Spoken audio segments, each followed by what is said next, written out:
दोस्तों आज की वीडियो में आपको USSR union of Soviet socialist Republic की कंप्लीट हिस्ट्री बताएंगे।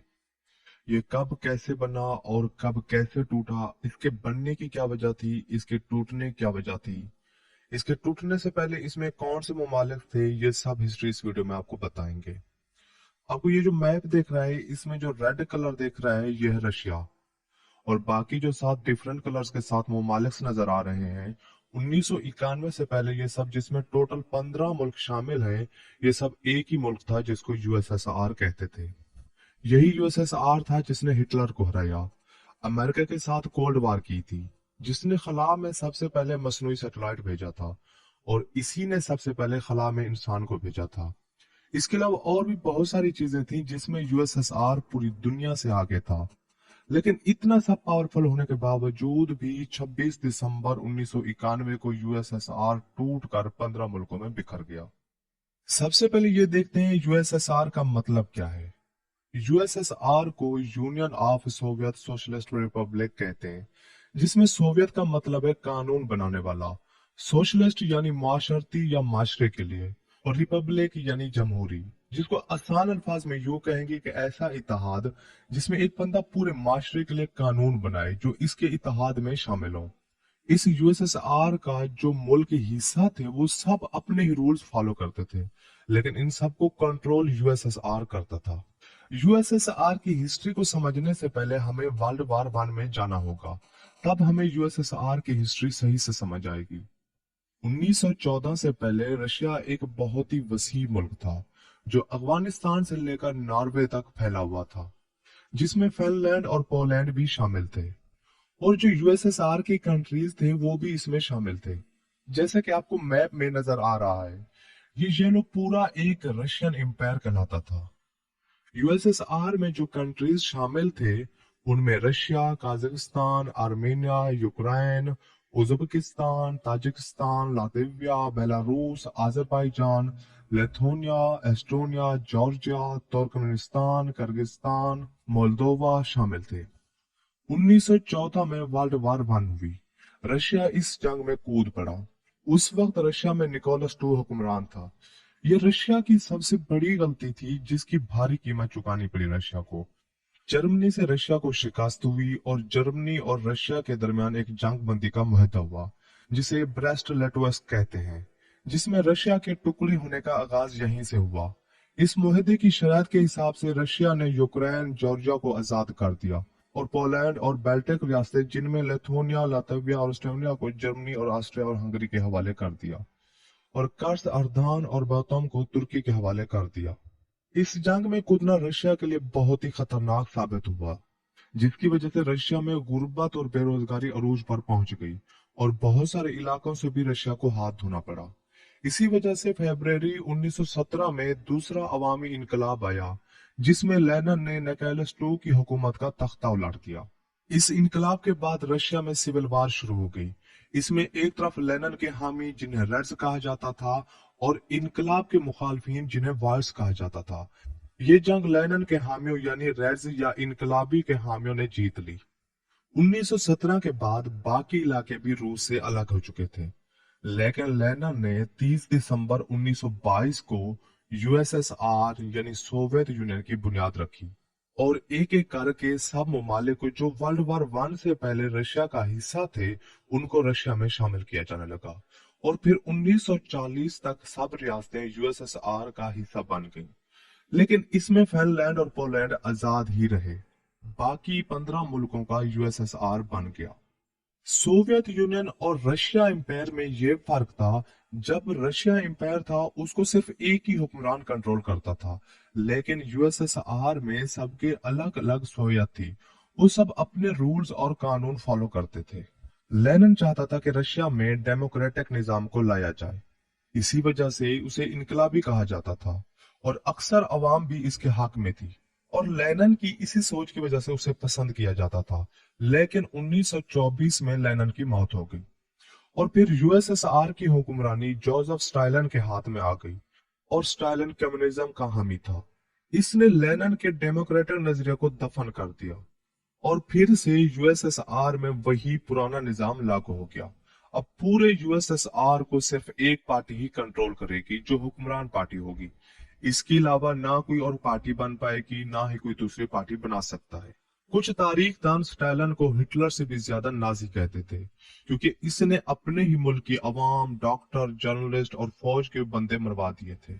अब पूरे यूएसएसआर को स्टालिन ही कंट्रोल कर रहा था, और स्टालिन के साथ जो शामिल थे वही पूरे यूएसएसआर का डिसीजन लेते थे, किसको चुनना है, किसको निकालना है, कौन सा कानून बनेगा, ये सब इन्हीं के हाथ में था। उनके खिलाफ जो भी आवाज उठाता था उन्हें कत्ल कर दिया जाता था। स्टालिन ने अपने खिलाफ आवाजें उठाने वालों के लिए जेल बनाई हुई थी। जो भी उसके खिलाफ बात करता या आवाज उठाता था उसको जेल में डाल देता था।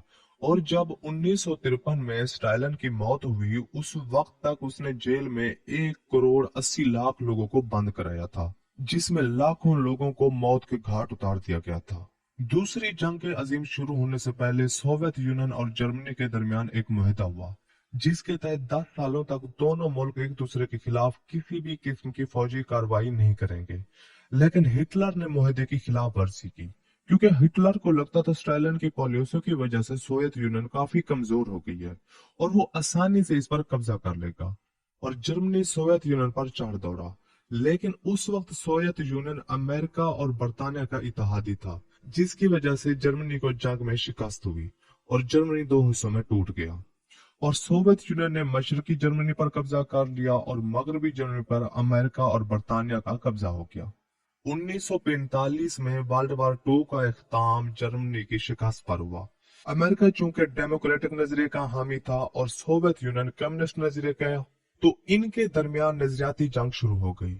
अमेरिका किसी सूरत नहीं चाहता था कि दुनिया में कम्युनिस्ट निजाम परवान चढ़े, और सोवियत यूनियन डेमोक्रेटिक के खिलाफ थे। लिहाजा दोनों की ये नजरियाती जंग एक तनाजा बन गई, और फिर इनके दरमियान 1947 में कोल्ड वार का आगाज हो गया।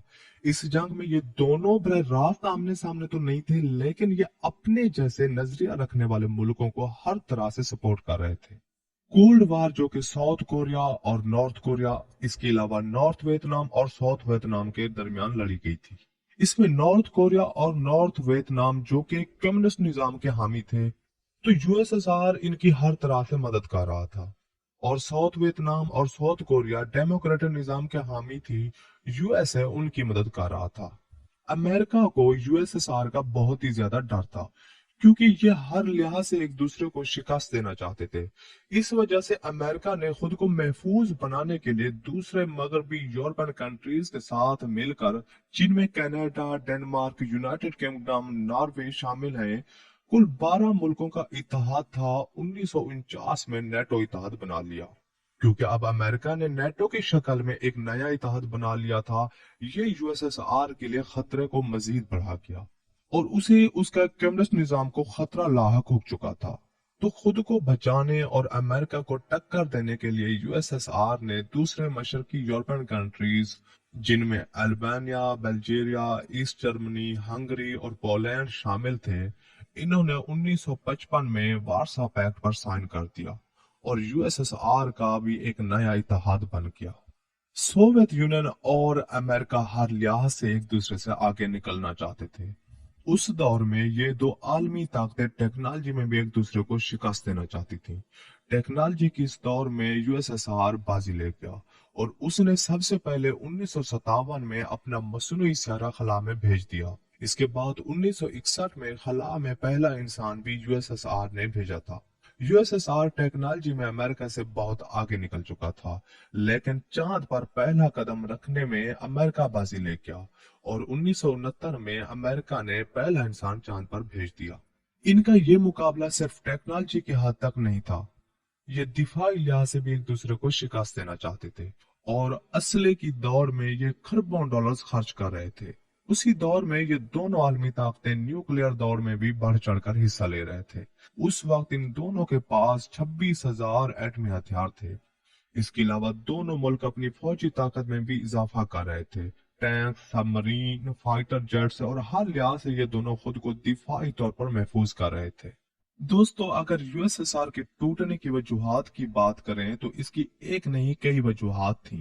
कोल्ड वार, जैसे कि आप जानते हैं, कोल्ड वार में यूएसएसआर और अमेरिका अपने जैसे नजरिया के मुल्कों को हर लिहाज से सपोर्ट कर रहे थे, जिसमें यूएसएसआर का काफी पैसा खर्च हुआ और यूएसएसआर की इकोनॉमी ऐसा ऐसा गिरती जा रही थी। नाजी नजरिया, ये भी एक बहुत बड़ी वजह थी, क्योंकि स्टालिन के बाद 1985 तक जितने यूएसएसआर के लीडर आए वो सब नाजी नजरिए के हामी थे। वो अपने खिलाफ किसी को भी आवाज नहीं उठाने देते थे और जो भी उनके खिलाफ बोलता था उसे मरवा देते थे। वहां पर आजादी नाम की कोई चीज नहीं थी। टेक्नोलॉजी रेस, यूएसएसआर और अमेरिका के दरमियान स्पेस रेस का मुकाबला यूएसएसआर के लिए बहुत ही खतरनाक साबित हुआ, क्योंकि इसमें यूएसएसआर ने काफी पैसा खर्च कर दिया था। खरबों डॉलर्स लगाए थे यूएसएसआर ने, इसकी वजह से उसकी इकोनॉमी दिन ब दिन गिरती जा रही थी। आर्मी फोर्स, जैसा कि आप जानते हैं, ये दोनों मुल्क एटमी हथियार और भी जंगी हथियारों पर काफी पैसा खर्च कर रहे थे, जिसमें यूएसएसआर का काफी पैसा खर्च हुआ। एक वजह ये भी बनी यूएसएसआर के टूटने की। कम्युनिस्ट निजाम, यूएसएसआर में ये निजाम राय था जिसमें लोगों को कुछ भी आजादी नहीं थी। ना वो अपनी जायदाद खरीद सकते थे, ना ही कोई प्राइवेट बिजनेस कर सकते थे, ना ही अपनी मर्जी का कोई काम कर सकते थे, जिसकी वजह से लोगों में शदीद गुस्सा पाया जाता था, जिसकी वजह से यूएसएसआर की इकोनॉमी मजीद गिरती गई और 1980 तक यूएसएसआर की जीडीपी अमेरिका से आधी रह गई थी। अफगान वार, यूएसएसआर 1979 में अफगान जंग में भी कूद पड़ा। इसकी वजह यह थी, अफगानिस्तान में कम्युनिस्ट हुकूमत थी और अफगानिस्तान के मुजाहिदीन इसका खात्मा चाहते थे। तो यूएसएसआर अफगान हुकूमत की सपोर्ट में आ गया और अमेरिका यूएसएसआर के नजरिए के खिलाफ था, तो उसने तालिबान को सपोर्ट किया। ये भी एक बहुत बड़ी वजह बनी थी यूएसएसआर के टूटने की, क्योंकि इस जंग में यूएसएसआर के 20,000 फौजी मारे गए थे और तकरीबन 60,000 तक जख्मी हुए थे। इसके अलावा काफी रकम खर्च करनी पड़ी थी, जिसकी वजह से इकोनॉमी मजीद गिर गई। जैसे कि आप मैप में देख सकते हैं, 1928 से 1980 तक यूएसएसआर की इकोनॉमी कितनी तबाही का शिकार हुई। मिखाइल गोर्बाचेव पॉलिसी, जब 1985 में मिखाइल ने यूएसएसआर की कमान संभाली तो उस वक्त यूएसएसआर की इकोनॉमी तबाह हो चुकी थी। तो उसने इकोनॉमी को बेहतर करने के लिए कुछ पॉलिसीज लागू करवाई। वो पॉलिसीज इकोनॉमी की बेहतर के लिए बनाई गई थी, लेकिन वही यूएसएसआर के टूटने की सबसे बड़ी वजह बनी थी। उसकी पहली पॉलिसी थी लोगों को आजादी देना। उसने सब लोगों पर पाबंदी खत्म कर दी और लोगों को बोलने की आजादी दे दी। मीडिया आजाद हो गया, अवाम आजाद हो गई। जो जिसके खिलाफ बोलता था उसको कोई कानूनी कार्रवाई नहीं होती थी। तो लोगों ने हुकूमत के खिलाफ सड़कों पर मुजाहरे शुरू कर दिए, क्योंकि यूएसएसआर की इकोनॉमी बहुत ही ज्यादा गिर चुकी थी। जिन 15 मुल्कों से मिलकर यूएसएसआर बना था, उन्होंने आजादी के लिए आवाजें उठाना शुरू कर दी, क्योंकि वो एक किस्म से कैद की जिंदगी गुजार रहे थे। उनको बोलने की, कारोबार करने की कोई भी आजादी नहीं थी, जिसकी वजह से उन मुल्कों से आजादी की आवाजें उठने लगी और हुकूमत के खिलाफ मुजाहरे शुरू हो गए। दूसरी जो पॉलिसी थी वो वोट की आजादी थी।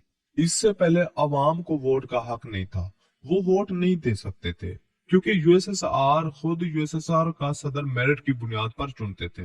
अवाम की राय इसमें शामिल नहीं होती थी।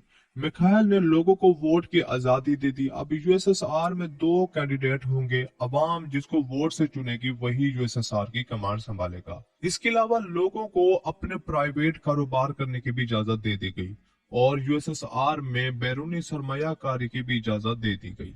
मिखाइल की ये सब पॉलिसीज यूएसएसआर की बेहतरी के लिए थीं, लेकिन उस वक्त बहुत ही देर हो चुकी थी और यहीं से यूएसएसआर के टूटने का आगाज हुआ।